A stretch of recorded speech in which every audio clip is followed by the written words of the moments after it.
If you've been following along and have never joined a design bootcamp, I'm going to encourage you to sign up. It's 5 hours of workshops and we have live versions going on often so you can come and ask questions. Go to www.designsweetcourses.com/designbootcamp.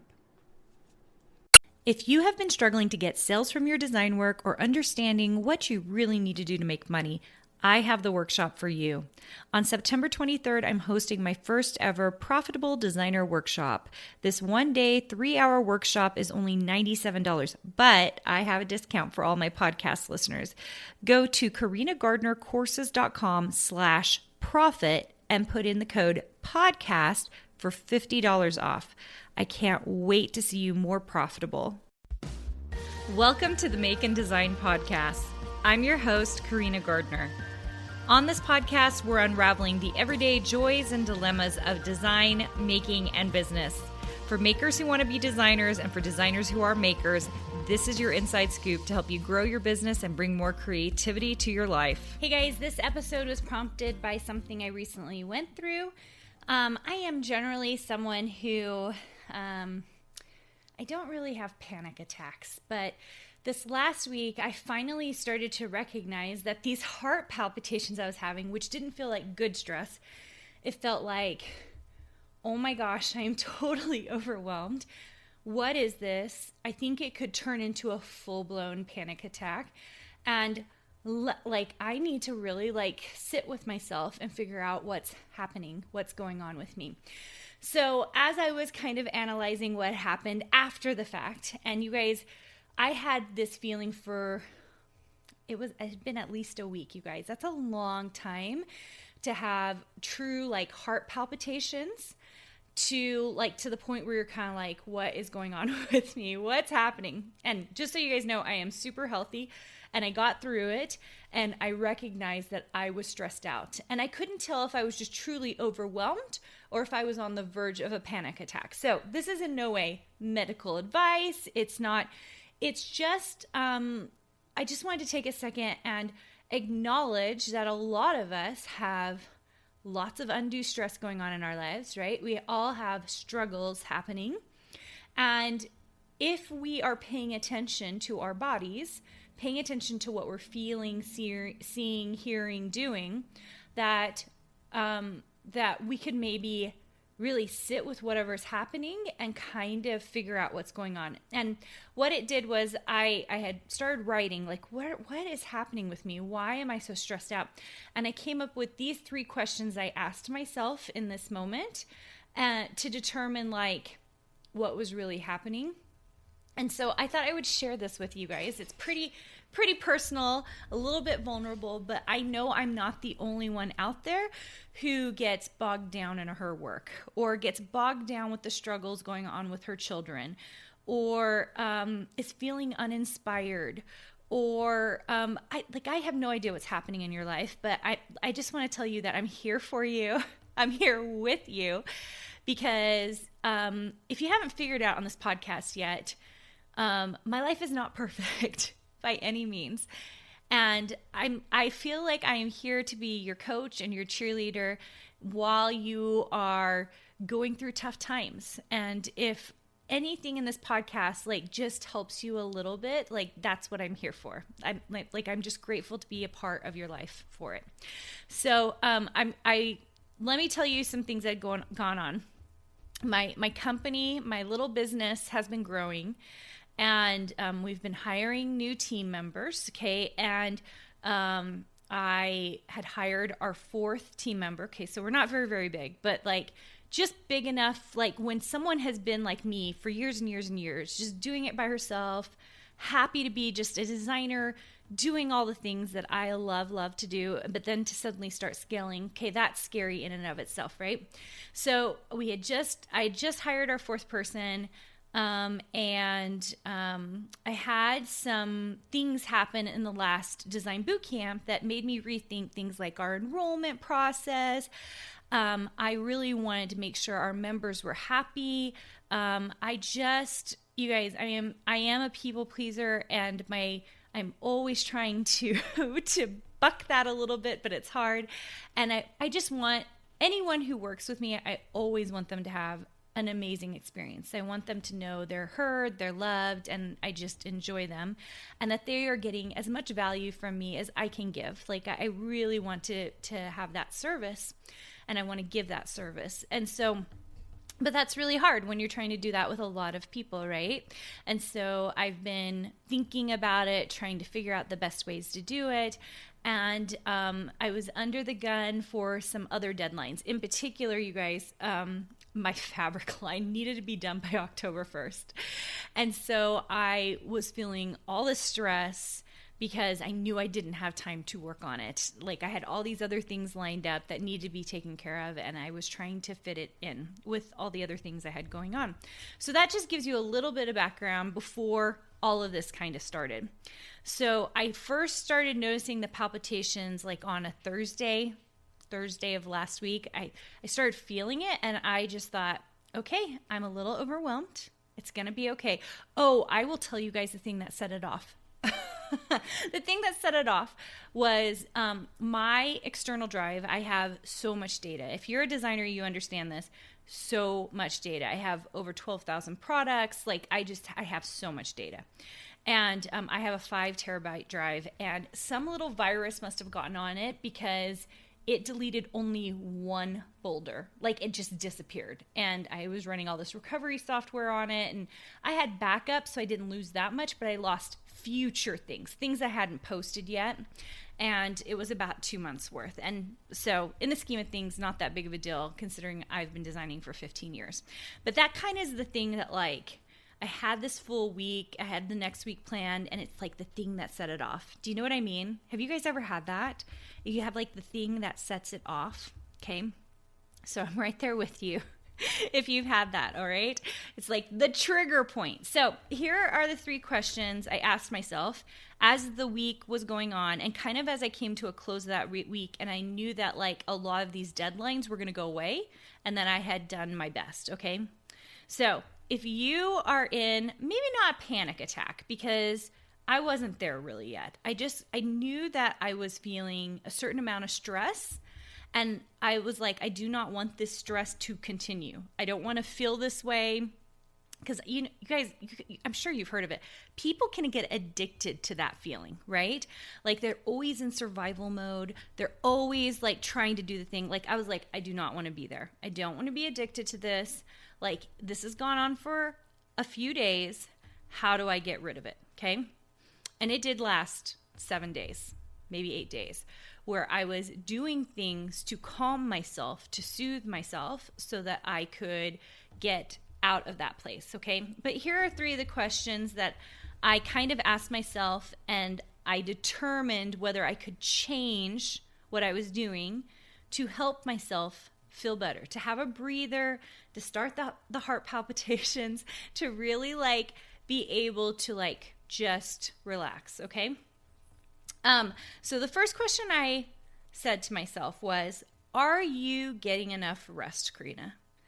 And that is a hard question, you guys, for me, because sleep and rest are really 2 different things, right? I think sleep is a part of it. Like, I did say to myself, are you getting enough sleep as well? And for me, like, I am someone, you guys, I wish I was not this person. I need 8 hours of sleep. I have to. And I recognize that for 3 of the nights, I was getting closer to 6 hours and 30 minutes to 7 hours. Okay, that's not even that much less sleep. But I knew that in order to behave like the rock star person that's running my company, designing all the time, has high energy, and loves what she's doing, like, I need 8 hours. That's just, I know that's for me. Now, for you, it might be totally different, okay? Maybe you need a lot less. Maybe you need a lot more. But, like, recognizing how much sleep you need, I think, is really important. And then next to that, recognizing how much rest you need is important, okay? We had a lot of, like, we had a dinner date with a couple that we love and I wanted to see so much. we'd had a dinner party. And so I recognized that me as an introvert, I hadn't really been taking the rest I need for my personality, okay? So that's something else you really have to pay attention to. If you're a personality that's an extrovert and you need that social time, you need to be with people, and that's how you're getting your energy, then that's how you're doing it. If you're like me and you're more of actually an introvert, I love being with people, I love being social, I love going to dinner parties, like seriously living my best life. But if I don't get a small amount of time that is, usually I spend it designing. I know, like you guys, seriously, like design is my life. If I haven't had that second to just be creative just for myself and really get to sit in that and just love in that moment, if I don't get that time during the week, it is really difficult for me. That's my rest. Either that or snuggling my kids and reading to them, or my 14-year-old's at an age where she just wants to talk. Like she just wants to hang out and talk. And we very often, when it's warm enough, we are hanging out in the hammocks in the backyard and she's just talking to me about life. And those are the moments like I need those things because that feels like rest to me, okay? So I don't know what your rest looks like, but do your best to identify what kind of sleep you need and how much rest you need. And I was during this process, I was recognizing that I was getting a little bit less sleep than I normally get, and I was definitely not getting the rest that I needed, okay?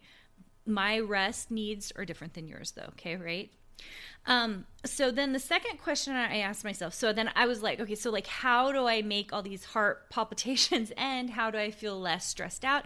And I was like, clearly I need to add some of this rest time. I need to block it off in my schedule. And the second thing is I need to get that extra hour of sleep because I need it. Okay.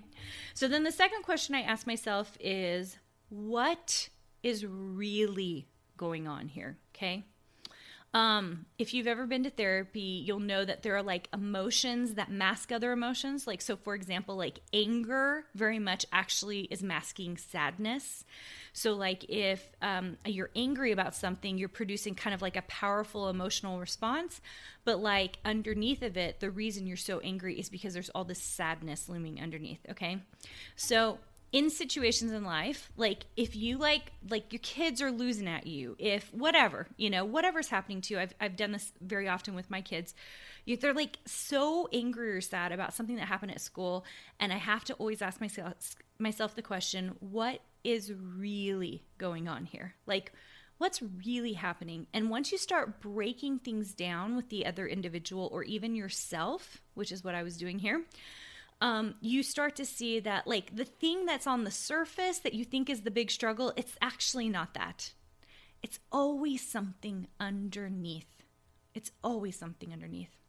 And so for me, the trigger was, I told you guys, my external drive had messed up. I had lost all these files. Okay. And it had caused, that was the trigger, and it was causing all these heart palpitations. And part of it was because I am so married to the way I'm organized and I do all the things. I had to stop everything. I had bought another external drive actually a couple of days previous and was planning on moving everything. So I started that process, and I started the process of moving everything into Dropbox for my team. So suddenly I felt stilted. I felt like I couldn't move forward.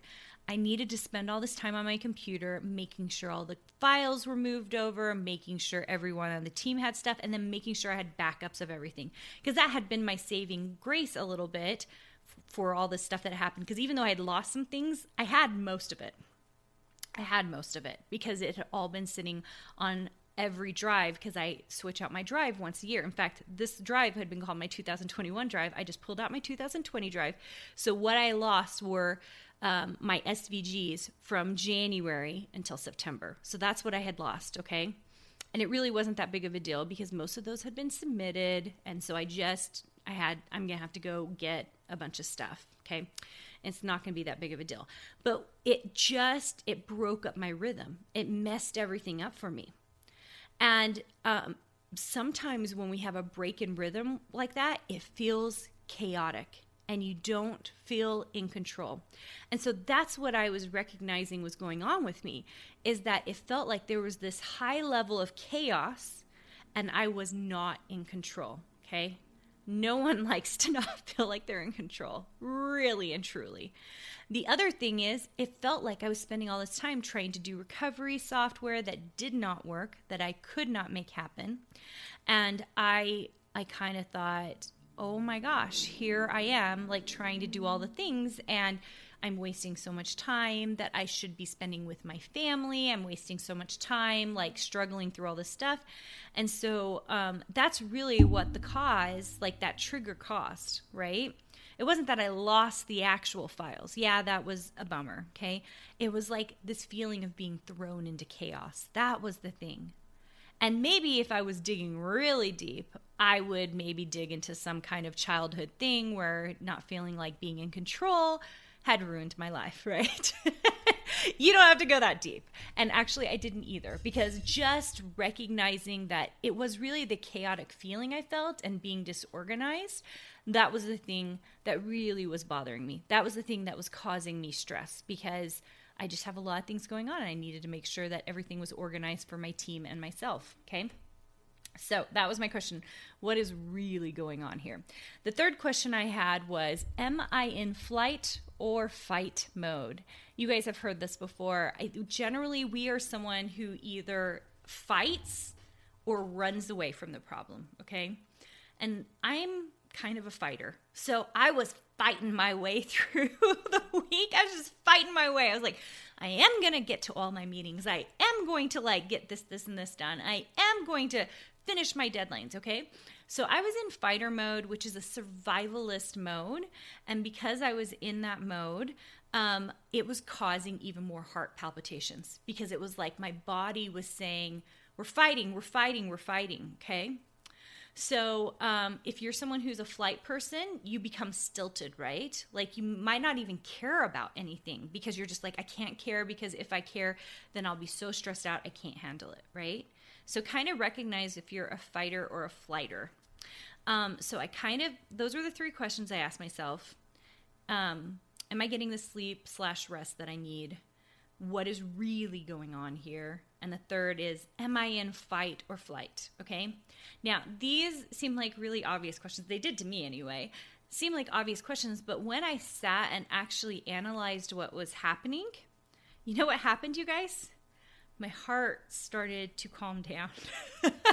It's like almost the recognition of what is going on, like made me kind of feel like, okay, this is going to be okay, Carina.